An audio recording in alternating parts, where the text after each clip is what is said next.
Welcome to Rectified Radio. From the latest in crypto news to educating the public, we aim to fight FUD and have fun talking blockchain. Fun segments, interactive guests, and more. This is Rectified Radio. Powered by Vibravid. Coronavirus! Coronavirus! I'm telling you, it's real! It's getting real! Woo! Bitch, I'm scared. Welcome to Rectified Radio Podcast. This is getting real. What's going on, Krish? Oh, not much, man. I've just been hiding. How's quarantine life for you? Oh, it sucks, man. Really need to get out there. It's really boring, isn't it? Yep. Yeah, man. We haven't done an episode in a minute. You're feeling good? I know you had a corona scare there for a second, right? Oh yeah. I had some symptoms. So what you been doing, man? Like, what's quarantine life treating you like? Well, it's boring. I've just been playing a bunch of games, trading. I was trying to learn new things, new skills, I guess. Man, How about you? I've actually been kind of taking advantage, and for those that don't know, I have like my insurance business, so I've been certifying with some other carriers, and that's a big pain in the butt because they all ask you like a bunch of questions, and you have to go through. That's real time consuming. So I guess it's been kind of good, and I'm honestly really not too paranoid about the coronavirus, so I've been doing a lot of like shipped shopping just to make some extra cash. And it's been pretty cool, man, because it's like people are tipping you because they're very thankful that you're going out there and delivering and exposing yourself. So yeah, taking the risk. Yeah, man, I worked like half a day today, made like $100, so I was pretty happy. Oh, that's an awesome opportunity right there. Yeah, man, and now we got more time to do podcasts, more time to work on different types of things. So you got to look at the good things, Sure, the economy is on the brink of collapse, and who knows what's going to happen in life now. But let's take advantage of the good things that we have, right? Yeah, man, you're grabbing the opportunity. There's nobody's working to go out there, and you are out there making money. And that's the thing, just like investing, when people are scared to do anything and you have guts to do it, that's when you find people that are usually more successful.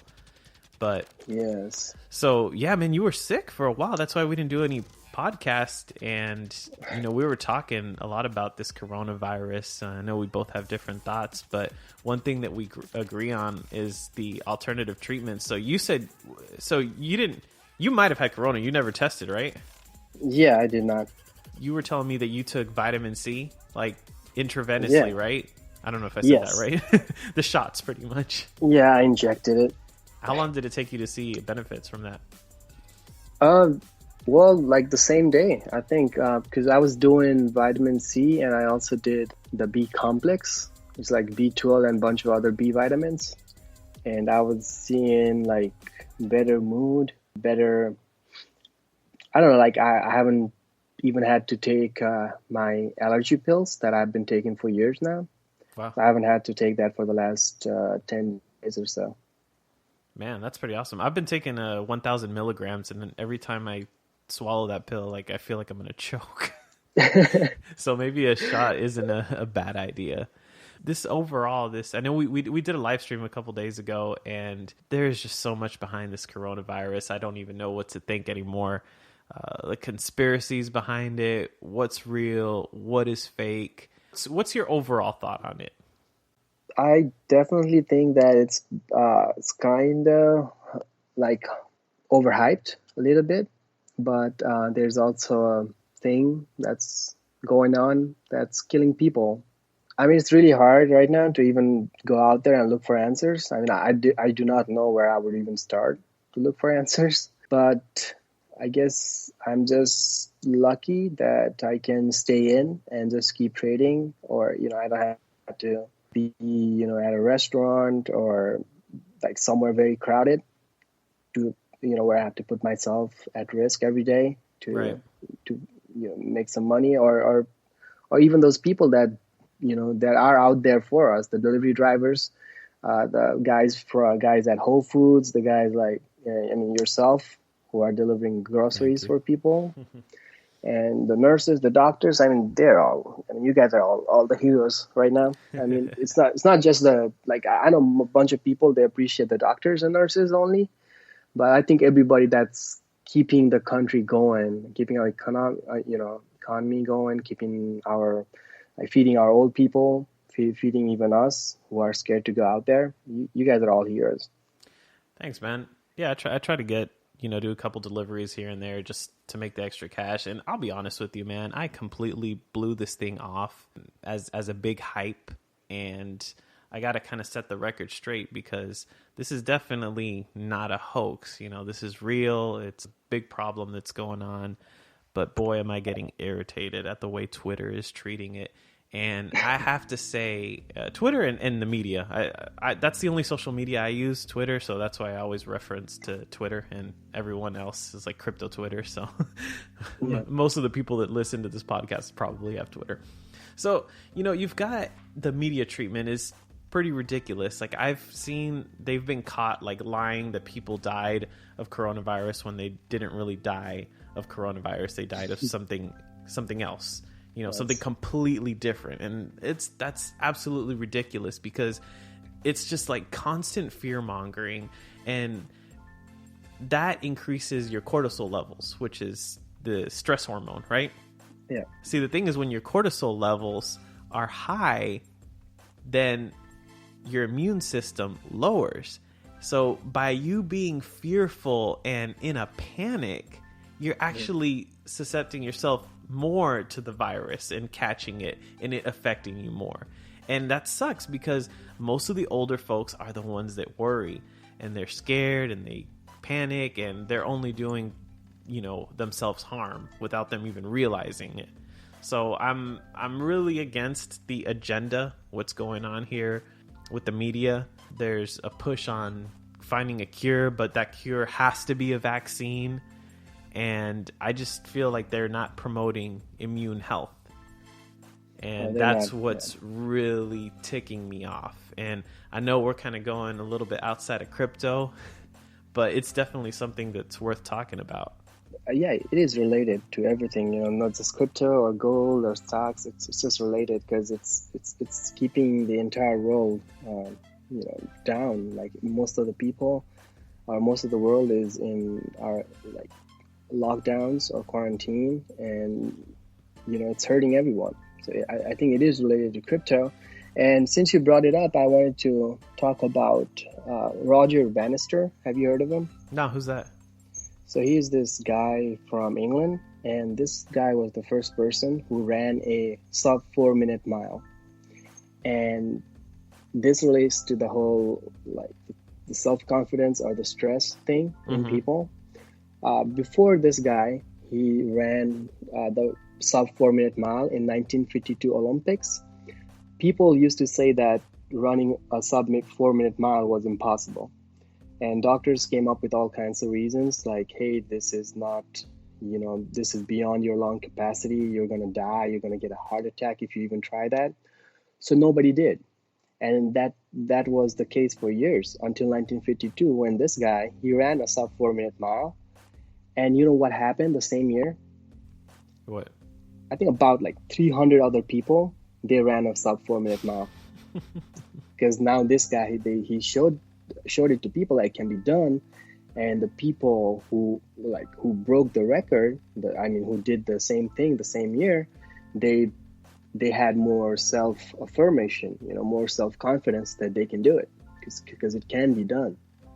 And if we don't have that confidence, no matter if it's corona or if it's just the regular flu virus, as soon as we get it, if we start thinking that that we're not going to recover from this, we start panicking, right?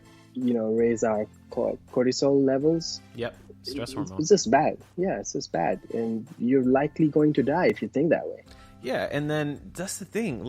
Most of society, most people, they appeal to authority, so they're going to listen to the news because the news is in a way they don't realize it, but they're treating the news like it's the authority, like it's absolute, which makes absolutely no sense. And then they do the same with doctors.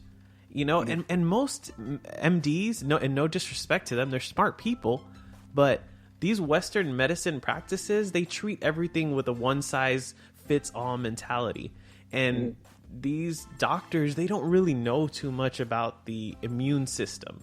They're basing themselves off of like an antiquated system, because your body is a system, right? And it's very complex. So I'll try to get a little scientifical here, talking with what I know and not trying to overstep what I don't know. But essentially, they have like a 2-box treatment where your immune system is has an innate system and an adaptive system. So the whole concept of, like, for instance, the vaccine is when these antibodies are created, those are good things, right? Because you go through the innate system when you get, like, say, measles or mumps or chicken pox, and then the antibodies are created, you fight that off, and voila, you're good. A lot of times you're immune to it, right? So the theory behind vaccines makes sense, because it's that instead of exposing yourself to the disease and having it go through the immune system, it should go straight to the adaptive system, right? Because you have your innate and your adaptive system. So it makes sense. You're trying to skip a process. And if you produce the right antibodies, then you're going to be immune. So that vaccine's going to work. That's why the flu shot doesn't always work, right? Because it depends on the strain. So usually they inject a version of the virus, but a lot of times that doesn't really work too well. So then that's when they add what's called adjuvants, like aluminum, mercury. I don't think they use mercury anymore, because that's really bad. So they that's all used to aid with the process and simulate the real virus, to then be able to treat it, create the antibodies, and blah, blah, blah, blah, blah, right? Yeah. But that's not the entire picture, because you're skipping so many natural processes. Because in more recent days, they've discovered that the immune system has something called an interferon system. You've got your neurological system. You got your microbiome, which is in your gut. That all plays a huge part in the whole system of your body. Your body is complex. Everything is kind of linked together. So a lot of these people, man, they're depending on a vaccine for the coronavirus, but that's not going to guarantee anything. If anything, like, you follow the money and you see that, like, man, this is a big money ploy. That's where I start thinking it's a little bit kind of fishy here with what they're doing. You know what I mean? Yeah. And we also do need alternatives other than the vaccine, because, I mean, waiting for the vaccine for the next 12 months or 14 months is not really going to work out on the entire world's economy. You know, everything has stopped pretty much. That too. And we really need to restart. And about the thing you said, it's kind of like you're almost treating it like, you know, like the Apple AirPods, right? One size fits all.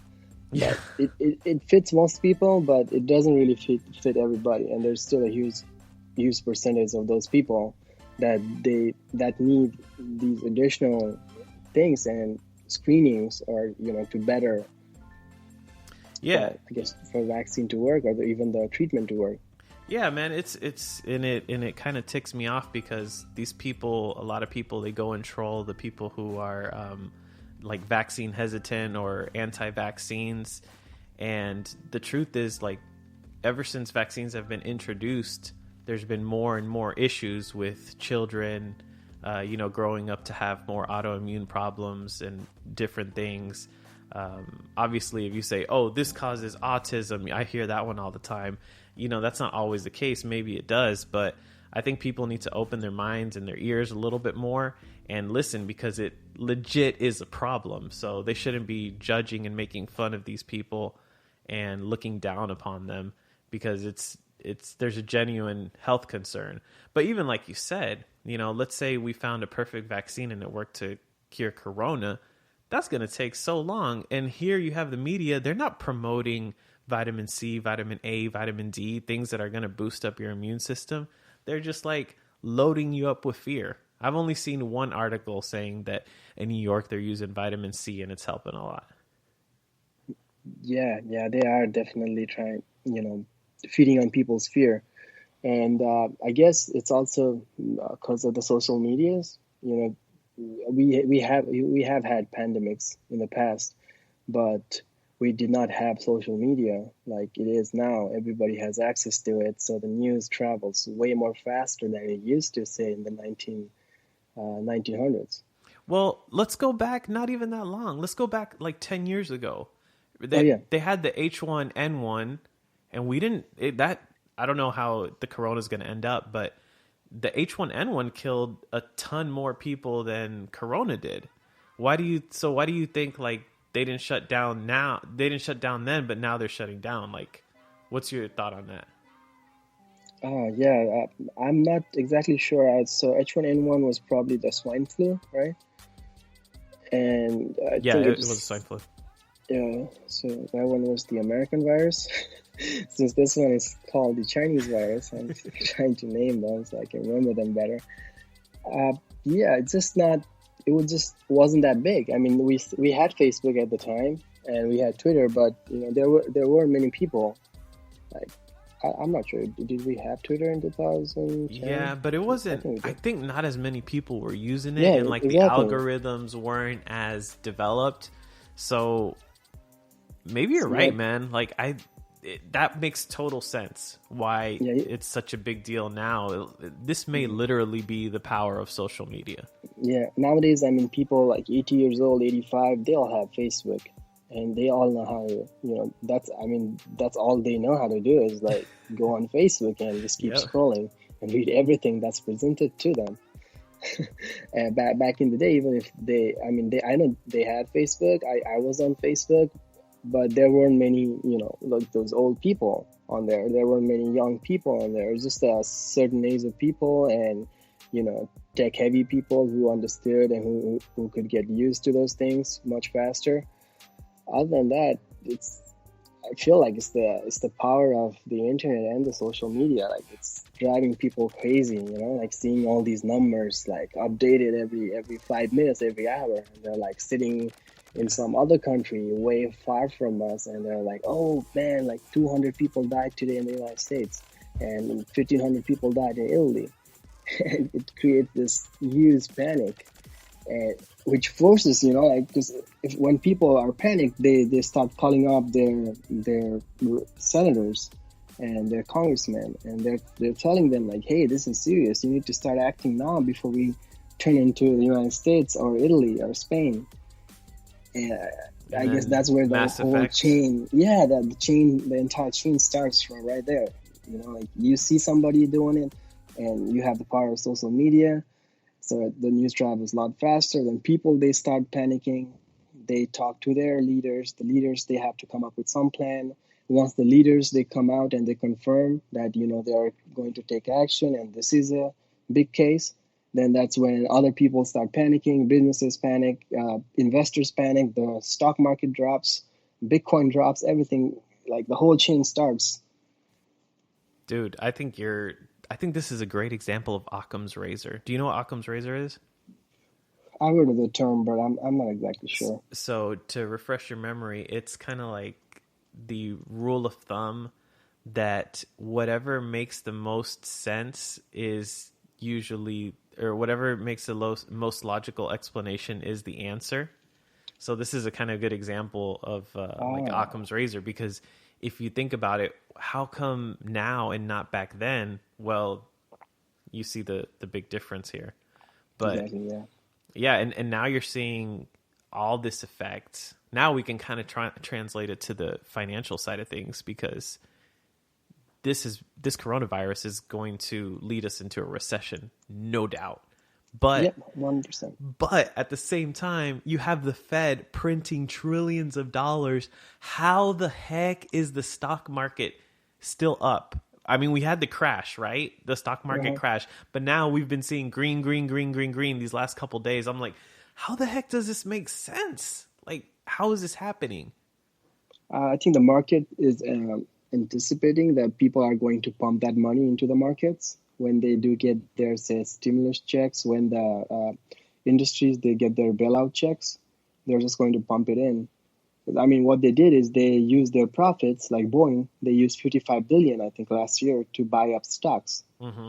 And this profit came from the tax reduction that I think Trump was fighting for last year, which basically meant tax reductions for big people, like not us, not the normal Right. people. But everybody got happy because they're like, okay, once my company starts saving money, they're gonna give more jobs or give us better pay, better benefits.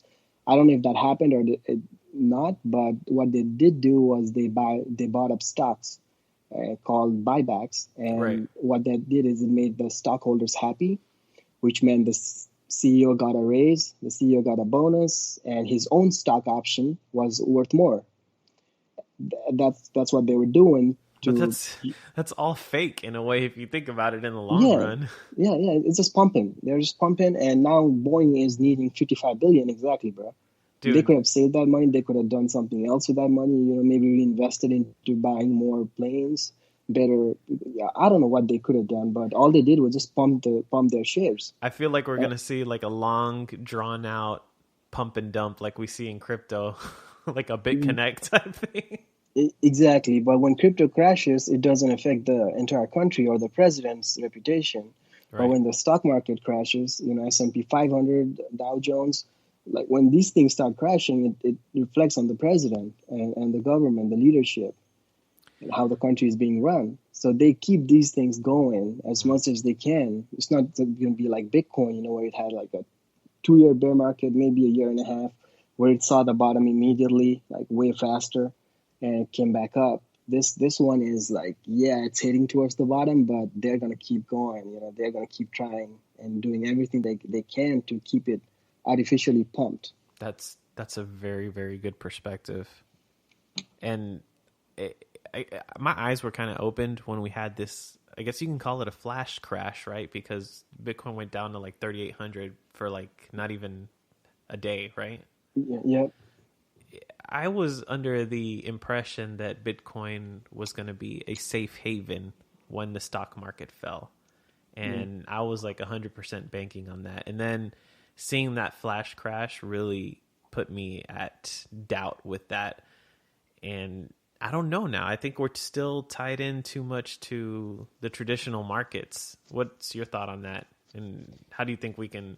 Do you think Bitcoin will be that safe haven? And if not, like, where are you at with this?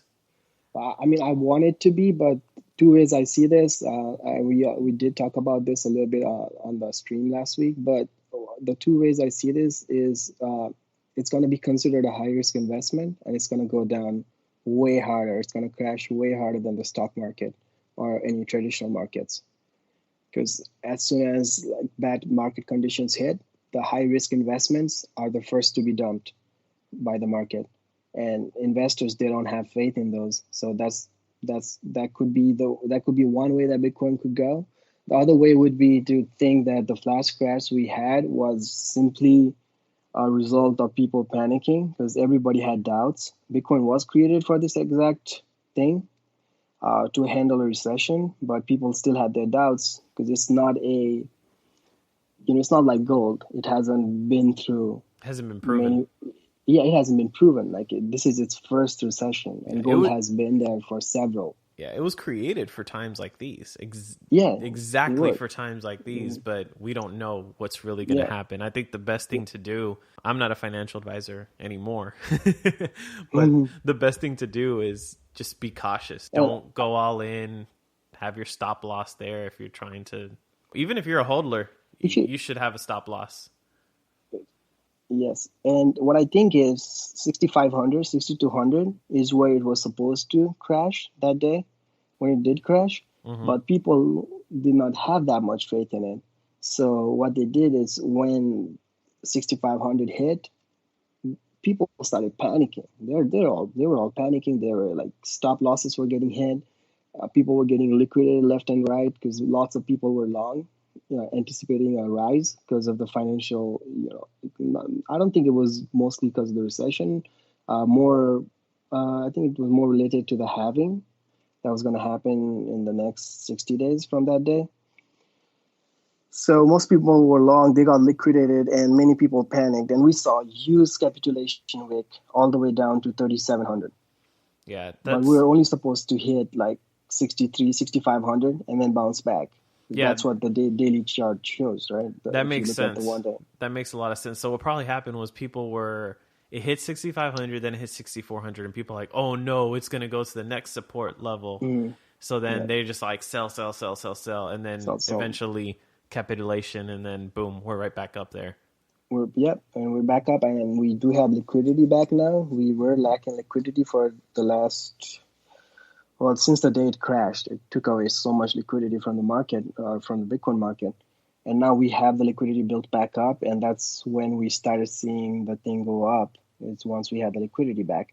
So the second way this could go is Bitcoin could do some like come back to like 7,000 plus, and that could restore the faith of people. Because even in market conditions like now, it went from 3,700 to 7,000 plus. It does show strength there, because people are still buying and investors think that it's going to go up. In that case, if it is considered a safe haven, and if other like Dow Jones, S&P, they keep going down while Bitcoin maintains its price or even goes up due to the inflation and devaluation of the US dollars, I think this could go way higher than what it is right now. Maybe 70,000, 100,000 by the end of this. The entire crisis, I guess, caused by the coronavirus. That is crazy. Yeah, I want to bet on Bitcoin. I don't know, man. It kind of seems like we're at this time where we have the most opportunity, like after the Great Recession, where people on the boomer generation got so much shit just for free. It didn't cost them much, and everything was cheap. They got it. They got rich. They could work a part-time job and have enough money to go to 2 colleges at the same time, which made them entitled. And they kind of, I guess, shifted the blame towards us millennials, saying that, hey, these guys are lazy. Even though if we do work or were to work, going to school, it's not enough to pay your school fees, and let alone like your rent, your survival, like your food, your insurance. And there's like 5 different kinds of insurances, right? Car insurance, vision home insurance, dental, home. Yeah. Freaking crazy. So I got a question for you. Startups, they're obviously going to have a hard time making it. But then you've got these crypto projects that have survived because they got so much money back in the ICO boom, and there are a few that are using it wisely. So I want to play a little game with you. I want to see between a 1 and a 10, if we are to hit a recession, which are the coins that you feel safe to hodl? Between a 1 and a 10. I'm going to give you coins, and then you tell me what you think. All right, let's do this. All right. Well, let's start with the big guys. Ethereum. Ethereum, in terms of funding, they have lots of investors. They have tons of money riding on it. So they're, I would say, 8. Okay. So 1, I would be like, I would not hodl. 10 is I big time would hodl, specifically based on price during the recession that's upcoming. Yes, and this is all, assuming that Bitcoin is a 10 and it doesn't crash with the traditional markets. Like it goes the second way, which is it stays or it holds its levels, and it shows people, it proves its worth, and it shows that it is a good safe haven investment for a recession. So when Bitcoin's to 10, then that's the only way these other coins work out. Okay, yeah. So we have to assume some sort of base for Bitcoin, because if Bitcoin crashes all the way down, everything's going to crash with it. So yeah, let's assume that Bitcoin stays afloat. May not be high, but it's manageable still. Yeah. Okay. All right. What about XRP? XRP, the token price is artificial, but the company Ripple does have plenty of money to keep going. So I think another 8, like Ethereum. Okay. What about Litecoin? Litecoin does not seem to have many things going for it anymore. It was a good thing to have during when it was just Bitcoin and it was slow. So you always had the alternative to use Litecoin to send your funds out of Coinbase. But I don't see it being so useful, and I had heard concerns about the foundation running out of money. I would say a 4, 5. Yeah, I wouldn't hold no Litecoin. What about Binance, BNB? BNB is good. BNB should be up there with Ethereum and XRP with another 8. Yeah. What about EOS? You know, they made that huge ICO. EOS is coming up with their social media platform called The Voice, and they have. I heard that sucks though. There's like your voice is not really your voice. It's like not even decentralized from what I heard. I know they sent me a link to sign up for the beta, and I had to take pictures and all kinds of stuff. That's crazy, man. Kidding. I heard. I didn't even do it. I heard there was only like 800 people doing the beta test. Yeah, because I was just waking up. I saw their email. And I'm like, oh, okay, let me try this. And they're like, take your pictures and verify your identity. 40% of the way through, you're like, yeah, I'm going back to bed. Exactly. Do I even trust these guys? They haven't proven their worth for me to give them all my information, my social security number, my address. That was just too much for me. So I wasn't counting. So in terms of funding, EOS could last. EOS IO, that is. So I think Block 1 takes responsibility for EOS IO. And on top of EOS IO, you could build several chains. And EOS is just one of the chains. It was just one of the first ones. So there's Telos, there's Lynx, there's Wax. Wait, you said Tezos is part of that? No, Telos. Oh, okay. I was like, what? Not Tezos, yeah. All right. That's about... In terms of survival, they're good. About HODL, I don't really know. They seem to crash the most out of all Coinbase coins, the high caps, whenever Bitcoin crashes. But since Bitcoin is staying relative in this scenario, I would say 6. Okay. Let's do 3 more. Yeah, and specifically HODLing. Like, how would you feel HODLing this? Because if the price goes down, and let's just say it goes up, but you could have bought it all the way at the bottom, right? So, okay, let's do 3 more. Cardano. Okay. Cardano, they haven't launched a product in 3 years. Not a big fan, but if they do come up with a product, it could be used. I would say HODL just a little bit. What, like a 4 or 5? Yeah, 4 or 5. Okay. HODL a little bit, just in case they come out with whatever they promised, because that sounds like it kind of solves the problem of the DPoS, where the transactions are fast, but it's extremely centralized, like you saw with Justin Sun, being able to vote his own nodes. Like if Binance wanted to go rogue and get all the BP spots, they could. Yep. And if Justin wanted to get all the BP spots, he can. So I don't see Microsoft coming in and creating their asset in Tron and trusting this 27-year-old or 26-year-old Chinese guy out of nowhere. No offense, Tron holders. I do have some Tron, and I am a Tron supporter. Yeah, okay. But I don't see somebody just coming and trusting these black producers on EOS and Tron to be able to safeguard Microsoft assets or US dollar stable coin. Okay, so let's talk. How comfortable do you feel holding Tron? I mean, it's already so dang low, but honestly, how comfortable do you feel? Real talk. Tron does have funding, so Tron's not gonna just sit there. Tron does develop, and Tron does keep delivering on their promises. Even though it might not benefit the holders, Tron does benefit Justin Sun and the Tron Foundation, as far as I've seen, because they keep acquiring new assets. Tron would also be a 6. So if EOS is 6, then Tron has to be 6 too. Well, yeah, if you're going to give them both that. I personally wouldn't give them high scores because, as we know, Tron is extremely centralized, and we see where their priorities are never on the holders. Exactly. If we're having a recession, guys, I do not think Web 3.0 is what people are going to come looking for. It doesn't matter if it's the companies or it's the people, like general people, population like us. I don't think people are going to come look for internet's alternative when we have much bigger problems to worry about. This is something that you do when you have everything else lined up. Exactly. So that's something to consider when you're, going into EOS and Tron, because, even though they have hundreds of millions of dollars and they're going to do, they're going to be just fine because they've got plenty of money to supplement themselves. But Justin Sun and Tron have never really known to care much about the community, as you can see with its centralized fashion and, you know, what they've been doing lately.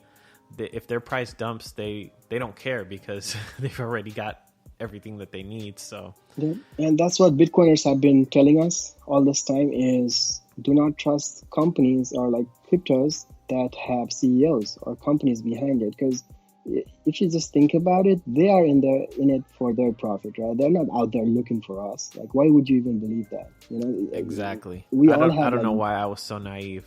Yes, But we've all seen how selfish people can be, even the people close to us, right? Like people closest to us when it comes to choosing between themselves and us, they always pick themselves, even if they're your brother or your cousin, you know, people super close to you. And I'm not saying everybody, some people will still choose you, but you get the point. Like people are selfish. Like, Yeah. Most people are selfish. And these guys, like say Brandon Bloomer from, what's his name, Brandon? Yeah, Brandon Bloomer, I think. And Dan, what the hell was his name? Dan Larimer. Dan Larimer, yeah, these guys, they do not even know us. They're not gonna worry about us. Justin Sun, he doesn't care about us. Nobody Justin Sun care does about not us. care about anyone. Anyway, yeah. So I mean, even when you think about, I don't hate sorry. him, but I mean, it's clear that I understand why people don't like him, and I really hope that he changes and kind of gives has more of a selfless point of view.